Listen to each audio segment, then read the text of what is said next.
Hello, I'm Brooke Dibley from Simply Speaking SLT and from Simply Digital SLP Club.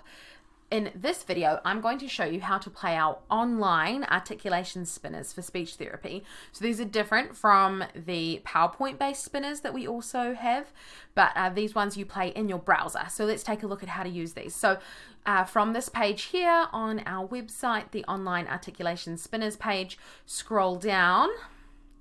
Now, you will notice here is a thing that says game access password. I am not signed in for this video because there are some free access spinners on this page. So I want to make this video to show members and non-members how to use these spinners.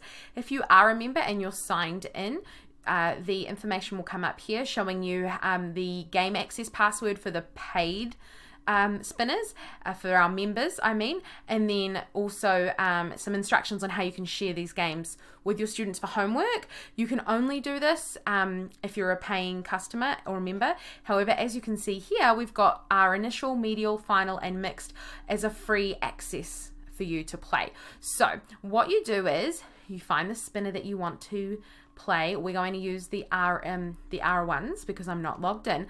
But down here, if you're logged in as a member, you will see a play button here instead of a login button. But because I'm not logged in, it just says log in. Okay, so we're going to choose the one we want and we hit the green button under it. I'm going to hit play, free access. Now, if this was one of our members only spinners, it would come up with a password here. As a member, you'll be able to find the password above in the post where I showed you. Okay, it's only the R ones that don't require a password to access the page. Okay, so we're just going to hit start.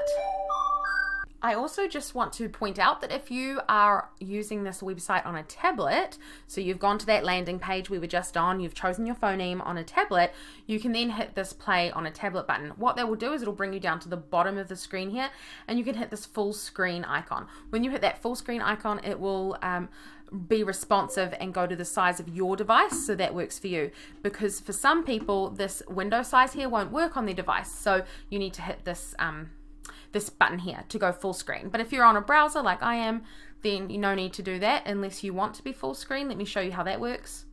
Just like this, and then you have to hit the ESC button to exit full screen mode. I like the windows this size because then we can easily split screen this with something else, especially if we're doing teletherapy.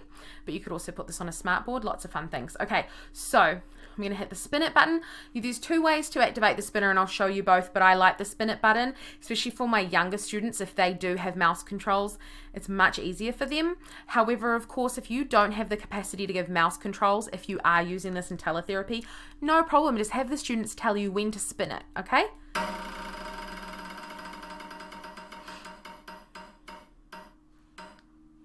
So you hit the spin it button once and then it'll spin, and then it will reveal and flash on what you have selected.